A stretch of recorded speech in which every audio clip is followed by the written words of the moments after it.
Hello, friends. You're listening to the Outside the Walls podcast. I'm Chris Dirksen. Today, Chris Lowen and I are interviewing Daniel Bannoura, who is a Palestinian and a Christian. This is part one of a two-part conversation.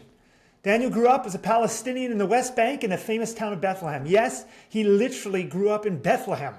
His family has roots in Bethlehem that go back at least 14 generations, which is several hundred years or so. Why are we talking to Daniel? Well, very few of the people I know have ever talked to a Palestinian. Very few of the Christians I know have any idea that thousands of Palestinians are actually Christians, around 3% of them. Baptists, Pentecostals, Lutherans, literally tens of thousands of Palestinians are living in Gaza on the West Bank. Right now, they are our brothers and sisters in Christ. But too many Christians, and I include myself in this big time, for too long, have had a very flat, dehumanizing view of what Palestinians are like. We have this terrible stereotype that all Palestinians are angry Muslims who want to kill all the Jews. Nothing could be further from the truth. The point of this conversation is for us to lose some of our stereotypes as Christians here in the Southeast about Palestinians.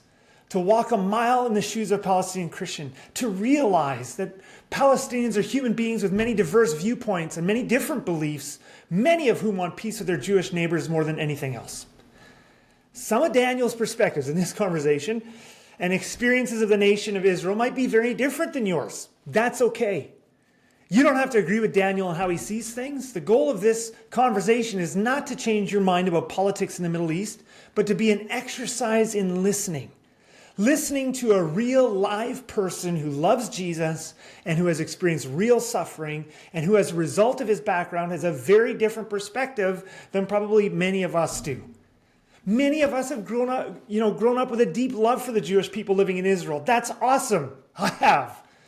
The goal of this conversation would be to convict us that we need to match that love for the Jews with an equally deep love for the Palestinians. They too are a people made in the image of God with hopes and dreams and fears. At the end of the second part of our conversation, Daniel is going to share his dream for the Middle East, a day of peace when his children can go to school with Jewish children, invite their Jewish friends over for supper, and when Jews and Palestinians of all beliefs can share the Holy Land with friendship and love. I hope this conversation helps all of us to see Palestinians in a more human light. We're so glad to have Daniel Bannoura with us here today. Daniel, would you please introduce yourself a little bit to our listeners, who you are, where you're from, what you do? Thanks, Chris. It's good to be with you and Chris as well. Yes. I am very delighted to be with you. I as a Palestinian Christian, for the most part, I'm aware that people in North America and the West are not really familiar with us and what our story is and what we have been dealing with for the last 76 years. And there's a very binary, one-sided narrative that most people kind of follow here, influenced by the media and politics and also church communities. So I'm just very delighted and grateful to be with you and to share a bit about my story and my people's story and the narrative and our history, and hopefully help people understand the background and what's happening right now, and hopefully make sense of what's happening right now. So to introduce myself briefly, my name is Daniel Bannoura. I am a Palestinian Christian. I grew up in Bethlehem. I was born in Jerusalem, but my family is from Bethlehem. So if those are watching on YouTube, this is what Jesus would have looked like. Someone like me, brown and and black haired and all that stuff. I say that jokingly, obviously, but I come from that long legacy of Christians in Palestine, from Bethlehem, from Jerusalem, from Nazareth, who have called Palestine home for generations, the indigenous population of the land. Christian Palestinians are a minority right now within Palestine. When I'm using the word Palestine, I mostly refer to Palestine in the historical sense of Palestine, like all of the land.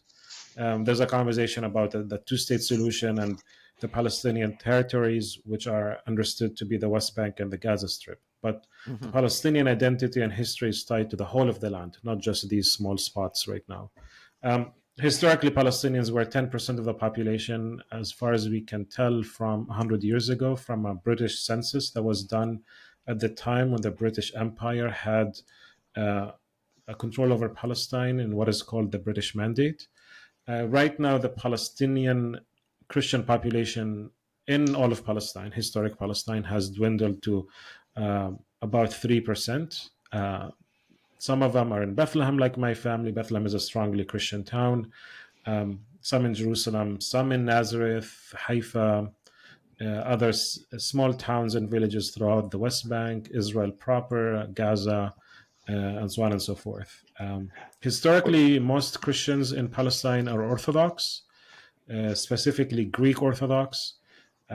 My family is evangelical. My dad is actually a Baptist pastor. No Oh way. wow, Palestinian Baptist Christian. I didn't know Yeah, I something don't that define my. existed. Yeah, right. I don't define myself as Baptist, but that's kind of the culture, the family unit I grew up with. So the majority, like I said, are Orthodox. My family is Orthodox. The extended Bannoura family is by historically is Orthodox. There are Catholics and Protestants, and within the Protestants, you have Lutherans, Anglicans, Presbyterians, Right. non-denominational churches, and so on and so forth. My dad became a Baptist pastor. He got ordained in the U.S. Okay. In a Baptist church, and kind of he did not adopt the term Baptist, but he calls himself evangelical because the evangelical community in Palestine is very small. So they're kind of more of a sense of a unity. So you have the Presbyterians and the Charismatics and the Baptists kind of coming together in one council of churches that exists there for evangelical churches. But I grew up as a pastor's kid in Bethlehem. I grew up in the 90s and then the 2000s during what is called the Second Intifada, Right. the uprising of the Palestinians in the West Bank and Gaza against the Israeli occupation. Heavily in our faith and our identity have really been impacted by the political reality. We're forced not to just be Christians and focus on spiritual things and heaven and so on. We're forced to think about our faith in relation to the land, to the people of the land, and to also how the Bible has been used to also justify, and we can talk about this later, the oppression, the occupation of the Palestinian people. So as a small Christian minority community that is part of the larger Palestinian community that is Muslim, in many ways we are fundamentally Palestinian. Our background, our history, our folklore, our music, our food is Palestinian, and that shares a lot of similarities with the larger Middle East. For example, Lebanon, Jordan, Syria, rich, beautiful history and folklore and food and what have you. And we speak Arabic, and that's kind of a unifying language that connects Palestinians with a lot of other countries in the region. And then the other identity, like I said, the Palestinian Christian identity, that is also very unique to us because of our circumstances. And we can unpack that later, how Palestinian Christians navigate through that identity, especially, and I kind of alluded to that in the beginning, when there are so many Christians in the West who have this unconditional, unwavering, uncritical support of Israel. And it is our brothers and sisters in the faith, our siblings, who are standing against us. But if they're not even standing against us, they are ignoring our identity and our existence, and we're invisible to them. And that's a very hard reality that sadly we have to deal with as Palestinian believers and Palestinian Christians. So that's kind of briefly it. Oh, I'll maybe tell you more about myself. I live in the US right now. I'm a PhD candidate in theology. Okay. I work on the Quran in the context of Christianity, trying to understand the formation of the Quran, the holy text of Islam, in light of what we know about the Christian communities in the Middle East and how the Quran has been in dialogue with these communities. So I do a lot of work on manuscripts, on what is called redaction criticism, the idea, a method of reading the Quran as it's been done with the Bible by understanding the process of collection and editorial work that has been done to the text. So yeah, that's kind of my academic hat. By profession, I'm a theologian. And I'm here now, fourth year, doing my dissertation, working on my dissertation now at the University of Notre Dame. I live here with my wife and my little boy, Micah. And my family is back in Palestine. I have some friends, have some family here in St. Louis, my siblings. And yeah, that's it. Wow, that's awesome. So, Chris, before you no, just go ahead. I just wanted to ask another question about Sure. like Baptist Church Bethlehem. Right, yeah. Can you just give us some more, like, how big a church is this? Yeah, like, you go to church, you sing songs. Like, what is the experience like? Is it kind of like a Baptist church here? You're so shocked about it. Yeah, you're so confused Yeah, about it. it's like Baptist Church Bethlehem. I don't think most of our listeners ever thought that that would be a thing. Yeah, no, it's a thing where there's an Assemblies of God church, and there's a Baptist church, and there's a Presbyterian one, and they mostly have shared practices and worship styles like Arabic music.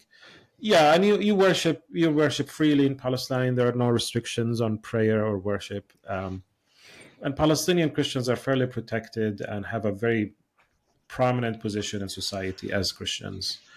But yeah, I don't know what to tell you. Churches tend to be charismatic, emphasizing the work of the Spirit, and you have the standard worship service that you would expect in any church, with some worship and some prayer, giving the offering, and then a sermon. So a very standard kind of approach. Usually the evangelical church came out of other mainstream churches. So a lot of the people in the evangelical spaces are converts from Catholicism and Orthodoxy in Palestine. There is a small minority of converts from Islam, but historically, Christian Palestinians are Christian by blood. They have your identity is as a Palestinian Christian has always been a Christian one. We cannot talk about a moment when we converted to Christianity. Oh, interesting. And we actually say this, we can't really prove it, but we say that the church in Palestine is a product of the Pentecost, the Church of Jerusalem. In the Acts 2, it talks about Arabs who were there at Pentecost. And so there's a connection that is made. Well, Arabs accepted Christ at Pentecost, and then spread throughout the region, and then Arabs became Christian very soon after. And this is way before the rise of Islam. And we know historically that there had been Christian tribes and communities before the rise of Islam, and they were the majority, or Christians were the majority in the region. And then with the rise of Islam, more people became Muslim for different reasons, but then you always maintain the Christian presence in the land. But the Christian presence throughout the Middle East just kept dwindling in numbers, and it is where it is right now. And in Palestine, at least, it was 10% 100 years ago.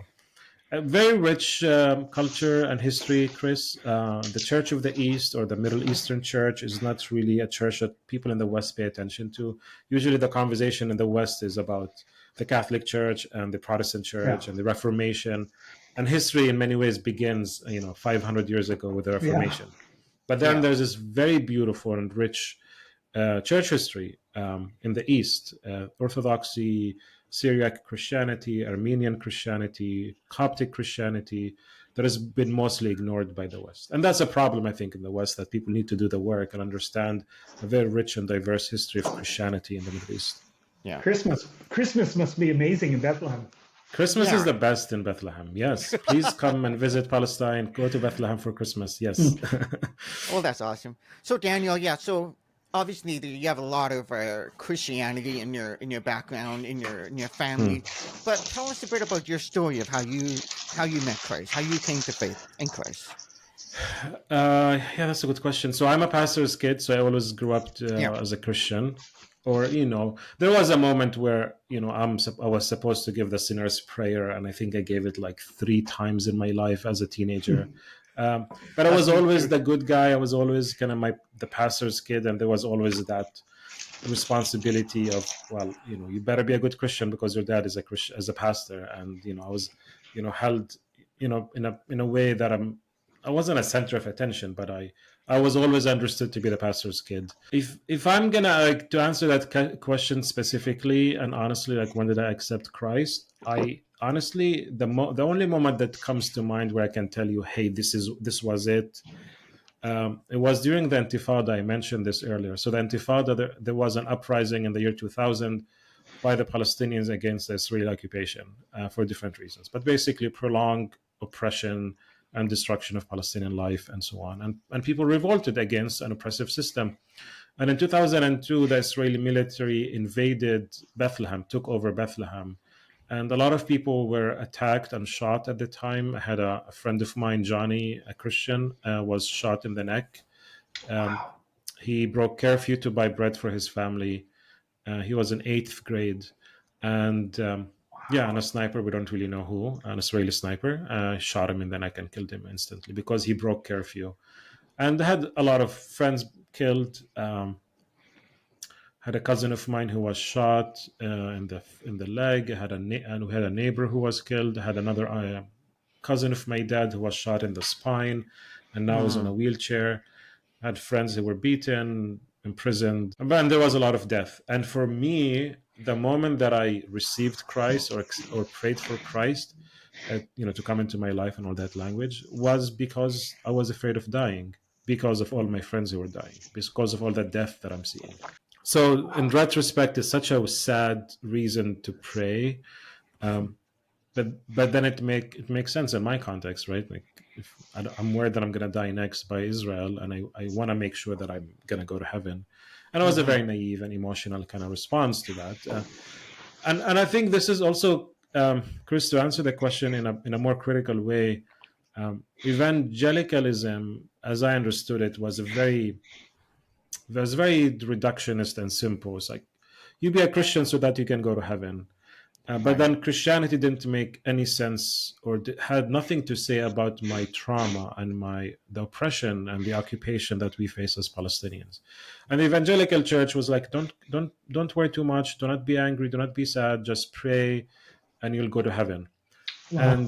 And we have to do some work here, right? Like, because now Christianity becomes a crux. It becomes an escape from reality. But also Christ was not really Lord, right? Like, he's only Lord insofar as he takes you to heaven, but he has no lordship over life. He has nothing to say about oppression and violence, because I'm supposed to have a very narrow spiritual understanding of my faith that is not related to the world. And there has been, I had to do a lot of work to understand that actually, if Christ is Lord of my life, then he also has something to do with my lived experiences, my own trauma and my hurt and the occupation.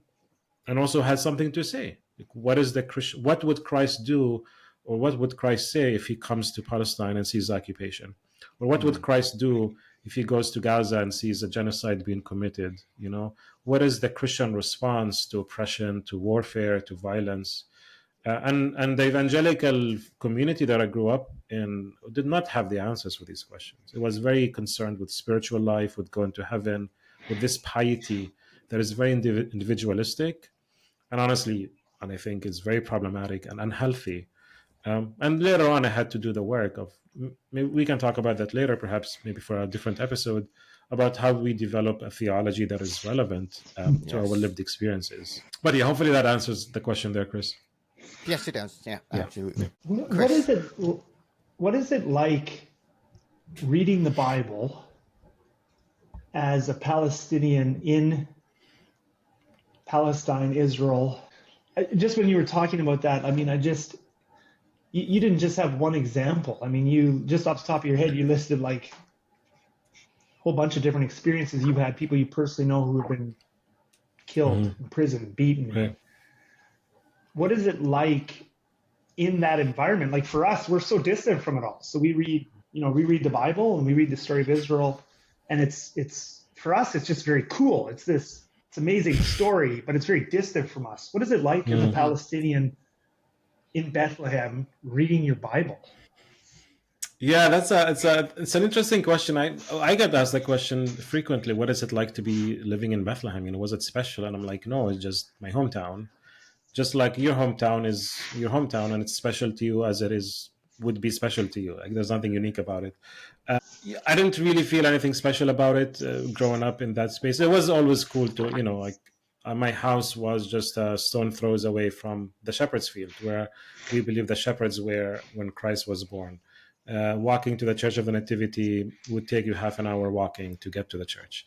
And you lived on hallowed ground, but then you just took it for granted because that's the only reality you knew.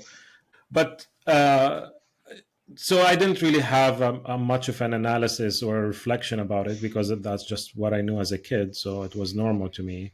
later on, how do I put this? There was a tension that I came across between seeing the Bible as my own text, that as a text that is written for the body of Christ in the land, and then the text that and how the text has been used and frankly manipulated and weaponized to justify the oppression of the Palestinians. And later on in high school and college, I discovered many Christian denominations in the West would use the Bible in a certain way, reading Genesis, Ezekiel, what have you, Revelation, to make these political statements and conclusions. For example, God gave the land to the Jewish people, or the Jews today, the people of Israel today, are God's chosen people, and to them belongs the land and the promises and so on and so forth. Now, for me as a Palestinian, you want to read the Bible, and you want the Bible to be a revealed text, right? That a text that reveals God to you, that God speaks to you through the text. But then for me to see what Christians are doing in the West, that now the text is not mine, it's actually a weapon that is pointed at me. I don't belong in the land. The land is not really mine. God supports the people who have been oppressing my people and have harmed my people and have ethnically cleansed my people in 1948 when the Nakba, the Palestinian catastrophe, happened. So there's a bit of an existential and a spiritual crisis there when the Bible is used by those in power, by those in the military, those in who have the political and military power to justify your oppression. And you kind of realize, this has been happening for a long time. People in the West also use the Bible to justify slavery. Yeah, exactly. People use the Bible to justify, Jim Crow America, or apartheid in South Africa. The curse of Ham, and blacks are supposed to be slaves to white folks, or denying women the right to speak or to vote, and using the Bible, for example, to deny them the right to vote. So there's been the weaponization of the Bible, using it as a tool to oppress and harm people. Is not really unique to the Palestinians. It's actually very universal, sadly, and has been done very well by many Christians in the West. So there's the work that I had to do as a Palestinian as I was growing up, and part of my love for the scriptures and for the faith is to restore that faith and to restore a proper reading of the Bible, where the Bible becomes actually a source of goodness and life, and not a source to justify violence and death and occupation and so on. And in that sense, the book becomes a Palestinian book, right? A book that speaks to me where I am. And then you go look at Christ. Christ is, as a Palestinian, I see him as a Palestinian too. He grew up among the Jewish communities in Palestine as an occupied force, as an occupied people by the colonial powers of the time, which was the Roman Empire. And today, Palestinian Christians are also occupied by another foreign power, another empire, the Israeli Empire, supported by the American Empire. And so there's that move to reclaim the text as my own text, Christ as being not just someone far away, distant, and victorious, and in heaven, but someone who is occupied and who is with me and who understands me. And that's when the text comes to life. This is when the Beatitudes come to life, right? Blessed are those who thirst and hunger for righteousness. Another word for righteousness in the Greek is justice. So Palestinians have been yearning for justice for a very long time, and blessed are we as we yearn for that justice. So the Bible speaks to us in a very unique way when Jesus says also to love your neighbor. Who is my neighbor? It's the Muslim neighbor. How can I love my Muslim neighbor, right? Especially when there's an impulse that many Christian minorities and Christians in the West, which is to hate the Muslim or to be afraid of the Muslim. To love your enemy. The enemy is the Israeli soldier at a checkpoint that is beating me up, or killed my friend, or put my dad in jail 5 times. But I'm supposed to love that person.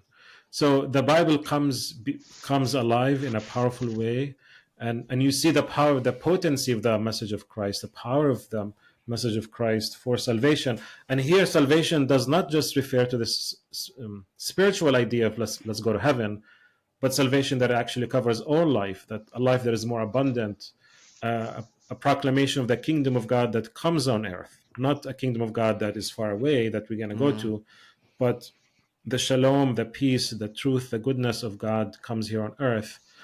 And that has been, my call and my passion, to proclaim, that kingdom of God for the people in Palestine, who are people who are captive and who have been oppressed for a very long time. Yeah. When you That say was like, really well said. yeah, Yeah, Kurt, can I just, I'm going to go to the next question here. So, and what you just talked about there, I would love to unpack that some more in a follow-up episode. And I think we're going to do that. But if we can just come back a little bit I'd like to talk about pre-October 7th. And October 7th is the day that the Hamas attacked Israel. And so if you think about pre and post, what were the conditions like for Palestinians living in the West Bank and Gaza Strip pre-October 7th? Yeah. So I kept referring to this over the last, 10, 15 minutes of our conversation or longer, talking about Palestinian oppression and abuse and ethnic cleansing and the occupation. And it's been very sad for me reflecting on the Christian response in the West about the war in Gaza and about what happened. That is devoid of any understanding of context and of history, And for me, fundamentally, when I see violence as that violence that happened on October 7th, or the violence that ensued soon after, for me, if violence is always a sign. It tells you there's something behind that violence that we have to understand. If you know a person, if you have a kid who's being violent and aggressive, you have to ask, like, why is the kid being aggressive?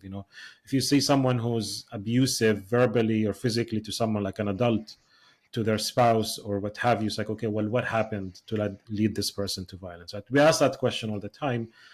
So then, we ask the question, well, what leads people to act in such a terrible way as that happened in October 7th? And for many Christians, they have no desire, not just Christians, also like generally in the West, they have no desire to understand the history of the Palestinian people. And the Palestinian people are not really humans in the imagination of those in the West, where we have been flattened in the way that we only are worthy of being mentioned and talked about insofar as we're described as the violent people, not as complex and real humans with real stories and real history and trauma and dreams and desires, right? We only talk about them insofar as Hamas does something really bad. Now, I'm bracketing here what Hamas did, not in any way that I would justify what happened. By no means. I think, I adopt a very radical, nonviolent position that rejects any kind of violence. I think fundamentally violence is an affront to the gospel and is an attack on God's self, because it's an attack on the humans who carry the image and likeness of God. And anyone to me who justifies violence and warfare, you calling it just war theory or calling it self-defense is defaming the image of God in people. So that's a theological point we can make later. But my hope and my encouragement for Christians who are listening to this is you need to do the work. You need to understand the history of the conflict. You need to understand violence that is a physical violence, like the stuff that you see on your phones and on TV, but also systemic violence that is invisible, that you haven't put the work into understanding it and making sense of it.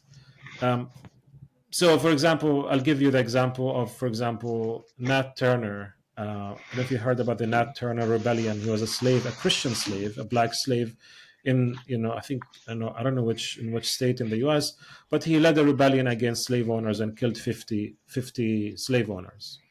And people can look up the Nat Turner rebellion example, and that actually happened. But then it's like, okay, well, what Nat Turner did in that rebellion was really awful. He killed people, but then also he was a slave and he was denied his humanity and his rights. So not to justify Nat Turner and that rebellion, but also to make sense of what's happening there. What led Nat Turner and those who were with him to act in such a violent way? Okay, this is taking longer than it should have. But the point I'm making here, that the history and the context of Palestine-Israel is a history of oppression and violence against the Palestinian people that has been sustained for a long time, supported by many countries in the West, especially the US and also Canada, by these liberal democracies, by these quote-unquote Christian nations, and the Palestinian has been ignored. The Palestinian story, the Palestinian suffering and tragedy has been normalized and has been rendered invisible and unimportant and insignificant. And I don't know if I can do this well here in this short conversation about the history of Palestine, Israel. I can recommend a few books about it for people. But basically, the land was Palestine for the longest time. Jews from Europe came seeking refuge, but they worked hand in hand with the British Empire, lobbied heavily with the empire. In 1917, Lord Balfour, the Prime Minister of England, issued what is called now the Balfour Declaration, promising that the kingdom, the British Empire, looks favorably to establish a Jewish homeland in Palestine, and they facilitated the movement of European Jews into Palestine. That happened in the 10s and the 20s and the 30s of the 20th century, motivated by a movement called Jewish Zionism, which came about in the late 19th century and supported by Christian Zionism, influenced by people like Darby and Schofield, who believe that Jews have to be in the land for Christ to come back. This is a very recent interpretation that is really rejected by global Christianity and historical Christianity, but came about in Britain and then held a lot of sway in the US eventually until today. It was a very recent phenomenon. So Christian Zionism influenced the formation of Jewish Zionism, and then that was abetted by the British Empire and many Western nations, and most of them were influenced by anti-Semitism. How do you get rid of the Jewish people, the Jewish problem, they called it? And the solution was, well, you know what, we can just dump them in Palestine, and that's how we can get rid of them. That eventually led to an increased presence of European Jews into Palestine, especially after the Holocaust, the violent attacks and heinous attacks and killing of so many millions of Jews and others in World War II. Eventually, that led to 47 and 48, where Jewish militias enacted what is called now Plan Dalet. People can look it up, DALET, which basically sought to create this Jewish homeland by evicting the Palestinians out of their lands. If you have Palestinians in the land, but you have been pushing for this narrative that this is a land without a people, for a people without a land. So how do you make this land devoid of people? You push them out and you kill them. And that led to the ethnic cleansing of Palestine. This term is coined or popularized by a well-known Israeli historian, Ilan Pappé. People can look him up, the ethnic cleansing of Palestine, and he can narrate and give us the declassified documents from Israel that show the consecrated effort by the Jewish militias to kick the Palestinians out, committing massacres, attacking, bombing homes, bombing villages, pushing the people out. And by doing so, at the end of that, 750,000 Palestinians, the majority of the Palestinians of the land, were pushed out, became refugees. And now you have a land without a people and a Jewish majority in the land. And that is what led to the establishment of a Jewish homeland or Jewish state, Israel, on the bones of the Palestinians and on the homes and the lands of these Palestinians who were kicked out. Most of these Palestinians moved into refugee camps outside of Palestine, like in Jordan, in Syria, and Lebanon. And some remained in the land, but they had to leave. A lot of them moved into the West Bank. And also many of them moved to Gaza. The population of Gaza doesn't belong to Gaza. 80% of the people of Gaza are actually refugees or descendants of refugees who were kicked out of their homeland in 1948.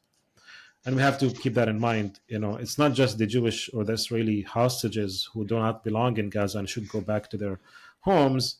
It's also the majority of the people of Gaza who do not belong to Gaza and they should go back to their homes, which is today in Israel proper. And that is granted to them by international law, by UN resolutions that says that the refugees or the Palestinians who were forced to leave have a right of return. They have the right to return to their homes. But 76 years later, they are not granted that right. Okay, this is a long summary of what happened until the mid of the 20th century. So I'm just going to move forward and just give more of a sweeping summary of what's happening. Since then, the Palestinians have been living under an oppressive occupation, a military occupation over the Palestinian people within the West Bank, including East Jerusalem and the Gaza Strip, and also Palestinians who live inside Israel, who also are part of a two-tier system that put the Jewish population on top, and then the Palestinians of Israel now who hold Israeli passports now are considered third-class citizens. Palestinians in the West Bank are part of living under a brutal, oppressive military system that includes the segregation wall, checkpoints, settlements that traps Palestinians in very small areas, similar to like the ghetto system or the Bantustan system in South Africa. And the Palestinians in Gaza live under a blockade for the last 17 years, not able to leave, been described as an open-air prison that has trapped the Palestinians in for so long. The vast majority of Gazans has never left Gaza, for example. All of this reality of discrimination and of domination and of military occupation has been described most recently by a lot of reputable and important human rights organizations, such as B'Tselem, an Israeli human rights organization, Human Rights Watch, Amnesty International, and the UN Human Rights Rapporteur in Palestine and Israel as a system of apartheid, as a system of Jewish supremacy and domination over the indigenous populations in Palestine.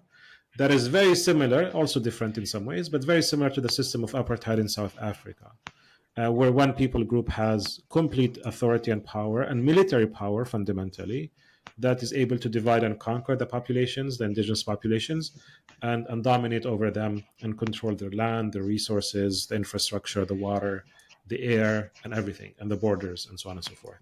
So it's a system of domination that people don't want to talk about, and this is what is called the occupation, or it's called settler colonialism, where you have people from Europe, from Russia, from Poland, from Brooklyn, who, if they can prove that one of their grandmas is Jewish, they become citizens and automatically have the rights in the land. But me, as a Palestinian Christian, but as a Palestinian who grew up in the land, whose family goes back to, I didn't mention this, but my Bannoura family goes back 14 generations living in the land, at least as far as we can tell, just from the Bannoura last name. I have no rights just because I'm not Jewish, even though I'm an indigenous person. For those in Canada, maybe might be sympathetic to this. This is similar to the story First Nations, right? The people, the inhabitants of the land who have been calling this Canada their home, but then you had pilgrims and settlers who, many of them escaped persecution, but for some reason found it justified to, following their manifest destiny, so-called manifest destiny, to punish and kill and attack the natives, the First Nations, and call them very dehumanizing words like, savages and what have you. But using that language is fundamentally very important, because if they're savage, then they have no hope, they have no life, they have no dignity. We can kill them, we can push them into reservations, and we can do whatever we want to them. So in many ways, the Palestinian trauma and the oppression of the Palestinian is very similar to that of First Nations and natives in the US as well. So maybe people can resonate with that. And that's been the case. And we can talk about brutalization. We can talk about the killings of Palestinians on a daily basis in the West Bank and in Jerusalem. For example, 2023, before the war in Gaza, that year was supposed to be the bloodiest year for Palestinians. Or around 400 Palestinians had been killed, not in Gaza, not where Hamas is, in the West Bank. Complete, control over the resources, settlers attacking Palestinians and shooting them and killing them. This wasn't even the army? I don't know what you mean by the army. The whole Israeli society is a very militarized society. Every Israeli has a weapon. Settlers in the West Bank are heavily armed, but most of the kills are done by the what is called the IDF, or the Israeli Defense Forces. They're not really defense forces; these are occupation forces. These are forces who are not meant to defend their country; they're meant to occupy their other people. And then the occupation forces protect the settlers who have been attacking and killing Palestinians. But mostly the attacks and the killings of Palestinians in the West Bank are done by the Israeli military. There's a lot to say, but I would just to conclude this bit, every aspect of life, everything, every bit of life when it comes to where I can move and where I cannot go, my access to water. We don't have running water in the West Bank, for example, but settlers in the West Bank do. Access to 3G and 4G in the internet. We only get 3G because Israel only gives us 3G. My movement outside and inside, traveling, it's all of this. All of it is controlled by a foreign country, a foreign government that I did not elect, did not choose, but has imposed itself on me and has been controlling my people. And this is a system of, hopefully this is making sense to people. This is a system of apartheid and oppression. Did you, and by the way, thank you, Daniel, for coming on here and sharing with us. And obviously this is somewhat painful for you even now. You mentioned before, did you say that your dad, just to bring this from sort of very big picture, that was very helpful, or probably new. I don't even know if helpful is the right word. I think it will be very new for a lot of people who haven't heard from a Palestinian who's lived there, whose family is there, 14 generations. What is it like? But did you mention before that your own dad had been arrested 5 different times? Yeah, this was before he became a pastor. This was when he was politically active. He, this is like a long story. We'd love to hear. He was a communist. Oh my! He was part of the Communist Party in Palestine. Muslims, Christians, communists. Chris, you're confused, but I think you're confused because there is an assumption in the West that Arabs are just this. Yes. Fill in the blank. This is it. There's a very simple, stereotypical, idea of who the Arabs are, who the Palestinians are, and no, Palestinians, just like Canadians, just like any other people, are very diverse, ethnically, linguistically, culturally, ideologically, religiously. I didn't say this in the introduction, but there are 13 big churches in Palestine. You have the Armenian church and the Coptic church and the Syriac church and the and so on and so forth. And you have the Protestants and you have the different Catholics and different Orthodox. It's a very diverse society. Historically, we speak about Christians, but we also speak about Muslims, the majority, but also Jewish Palestinians, and people can look up Jewish Palestinians and read about the thriving Jewish community in Palestine. But also you had Druze, and you have Samaritans, and you have Baha'is. So it's always been a very rich society. The Middle East itself is a very rich, incredibly beautiful society.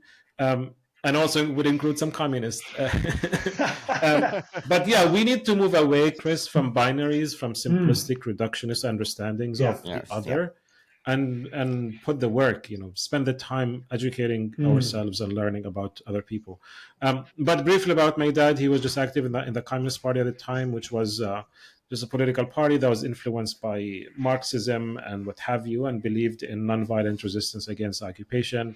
And he was involved in strikes and nonviolent protests throughout the Bethlehem area and the West Bank, and he was one of the rising leaders of the Communist Party in Palestine. And throughout his college years and so on, he was arrested and put in jail because of his political activism. And Israel does this all the time. They arrest intellectuals or doctors or professors and abuse them, beat them up, and basically subdue them into the system, into being quiet, and that's how they can maintain power and control over the Palestinians. And many times they would assassinate thinkers and intellectuals. There are examples of many Palestinian intellectuals and authors like Najil Ali, like Ghassan Kanafani. These were poets and writers who were killed because of the kind of literature they were producing. And there's like a a long history of Israeli assassinations of of Palestinian intellectuals and so on. Yeah, so he was arrested, and he would be arrested for like 6 months and come out. So it wasn't anything serious, but yeah, that's kind of the legacy I suppose I carry with me as a son of a communist turned Baptist pastor, Palestinian Christian. I don't know if I want to open up any more cans of worms here, Chris. How about you? No, I think this gives us a very good picture of your story, your history, and I think this would be a good time to kind of bring this to a close, and then it kind of sets this up for the next conversation where you kind of unpack some of these things in more depth. And I think if I was to try to sum it up, and Daniel, you can correct me if I'm wrong here. But I think if I was to sum up one thing, I would hope that everybody listening to this would take away is a little bit of what you said here just at the end, is that Palestinians are not just one. They're not just this. Yeah. They're people. You got human beings, diverse ideas, dreams, ethnicities. There's Right. And I think if we could think of things that way and not oversimplistically, that would help us even to begin to, because like you said too at the beginning, we are brothers and sisters, Christians. Yeah. You guys are not the enemies. And I think that's a sad thing. I feel like sometimes as Christians in North America, we almost think of Palestinians as the enemies, and how terrible to think of a people who are brothers and sisters as our enemies. So that's the legacy of dehumanization, and this is not like monopolized by people in the West. I mean, this is very common, very human narrative. It's easy for you to disregard people who are not like you, and people in the West know what that is like, and and you can easily disregard them and dehumanize them and call them whatever you want to call them, because they look different, because they don't dress like you, because they don't eat the same food you eat, and that tribalism has infected the church for a very long time. And yeah, like to your point about the Palestinians seen as the enemy, yeah, I mean, what is the enemy, right? It's a person that you don't really want to know, but also it's a person that you would hold animosity towards. Like, it's a person that you don't care about. You don't want to hear about their background or their stories, their, like I said before, their hopes and their dreams. But the enemy is a person, is a father, is a mother, is a sister, is a cousin, is a person with the image and likeness of God. And it's been very heartbreaking for me that it is my siblings who are supposed to be my closest family, right, on earth here, that they are the ones who are othering me. I am not a victim of Islamic persecution. I've been victimized by Christians who support the oppression that I face as a Palestinian.